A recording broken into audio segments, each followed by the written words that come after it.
वंदे मातरम मित्रों। आज हम सत्यघोष यूट्यूब चैनल पर बात करेंगे आखिर उत्तर प्रदेश में हुआ क्या। नरेंद्र मोदी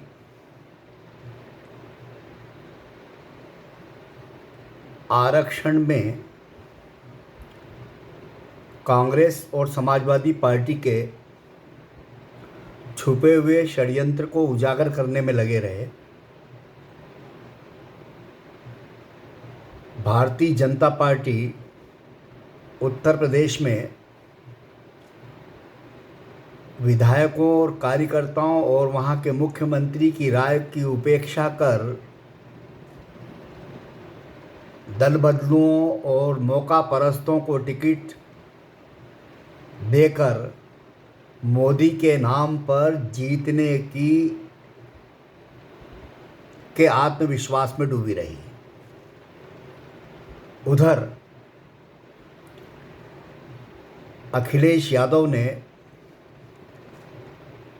अपने परिवार की यादव सीटों पर उम्मीदवार तय करने के बाद पूरे उत्तर प्रदेश में जितनी सीटों पर लड़ाया, जहां जो जाति बहुसंख्यक थी या उनका प्रभाव था, वहां उस जाति के लोगों को टिकट दी। सामाजिक समीकरण बनाकर पीडीए के नारे को, जिसका बीजेपी मखौल उड़ा रही थी, जमीन पर सच्चाई से उतार दिया। अब इसके छुपे हुए संदेश में क्या है? नरेंद्र मोदी ने कहा कि मेरी नज़र में महिला, गरीब, किसान, युवा और ये जो उपेक्षित हैं, गरीब हैं, इनमें वही असली जाति है, इनको अवसर देना है। तो क्या उत्तर प्रदेश की समझदार जनता ने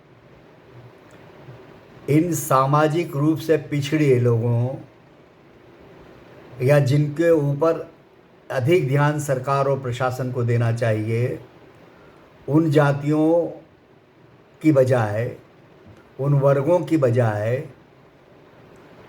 अलग अलग संसदीय क्षेत्र में कहीं पंडित, कहीं राजपूत, कहीं भूमिहार, पटेल, यादव,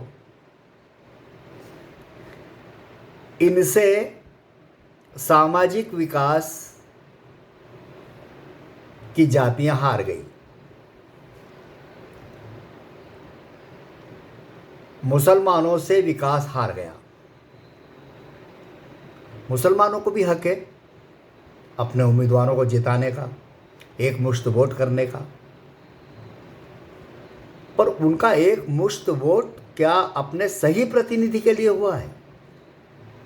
उन्होंने उम्मीदवार को की तरफ देखा है कि ये कैसे लोग हैं, इनका सामाजिक समीकरण और इनकी पृष्ठभूमि क्या है?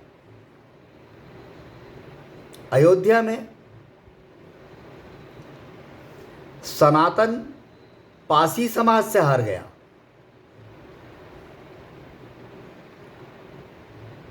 तो आखिर ये सब चीजें संदेश क्या दे रही हैं? मैं किसी की जीत पर सवाल खड़े नहीं कर रहा हूं, मैं मतदाताओं के विवेक पर भी सवाल खड़े नहीं कर रहा हूं, लेकिन जो जातिवाद और जाति समीकरण 2014 और 19 में नरेंद्र मोदी ने अपने विकास के नारे से तोड़ा था, वह क्यों लौट आया? क्या जमीनी सच्चाई का दावा करने वाले नरेंद्र मोदी, अमित शाह, जिनको के बारे में कहा जाता है कि उनके पास हर पल पल की खबर होती है, ज़मीन का फीडबैक उनको मिलता रहता है, तो फिर कहाँ चूक हुई? या उनको फीडबैक मिल गया था, बावजूद इसके लड़ाई लड़नी थी और वे जानते थे कि ये होने वाला है, इसलिए उन्होंने आरक्षण के जिस सवाल पर अखिलेश यादव और राहुल गांधी ने खेल किया था, उसको उलटने की कोशिश की। यानी उनकी मेहनत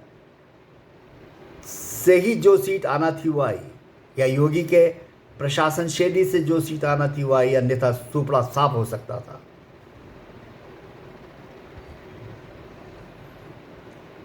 तो क्या यह संदेश पड़ा जाए उत्तर प्रदेश की जनता का कि अब विकास करने के बजाय जातियों को संभाल कर रखो, छोटी हो बड़ी हो, उनके हितों की रक्षा करो, जातिवाद को बढ़ावा दो, जीतने वालों को बधाई, हारने वालों को कड़ी मेहनत की शुभकामनाएं भविष्य में।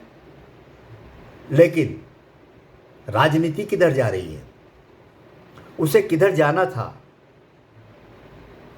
ऐसा भी नहीं कि बीजेपी जीत जाती है अधिक सीटों पर तो राजनीति साफ सुथरी हो जाती है, हम ये दावा नहीं कर रहे हैं। लेकिन जिस आधार पर चुनाव लड़े गए और जीते गए, हम उस पर सवाल खड़े कर रहे हैं। यह उत्तर प्रदेश की जनता के विवेक पर निर्भर करता है कि भविष्य में वो क्या करेगी, और राजनीतिक दलों को भी इस बारे में सोचना चाहिए कि हम भारत की राजनीति को किधर ले जा रहे हैं। उत्तर प्रदेश देश का सबसे बड़ा सूबा है, हम वहाँ से कैसी लाइन तय कर रहे हैं। समाजवादी पार्टी और कांग्रेस को भी ये सोचना चाहिए कि उनको आखिर देश की राजनीति को कौन सी दिशा देनी है। आरक्षण के नाम पर जिस रास्ते पे चल पड़े हैं वो उचित है, जातिवाद के नाम पर वो जिस रास्ते पर चल पड़े हैं वो उचित है, और फिर इनके द्वारा उठाए गए सवाल पर नरेंद्र मोदी ने जो किया, क्या वो भी उचित था? ये सारे सवाल हवा में हैं, आने वाले दिनों में इनके जवाब मिलेंगे। धन्यवाद, जय हिंद। सत्य घोष यूट्यूब चैनल पर हम अगले एपिसोड में और कोई विषय पर चर्चा करेंगे। आप सत्य घोष यूट्यूब चैनल को सब्सक्राइब कीजिए, लाइक कीजिए, शेयर कीजिए, सहयोग कीजिए। धन्यवाद।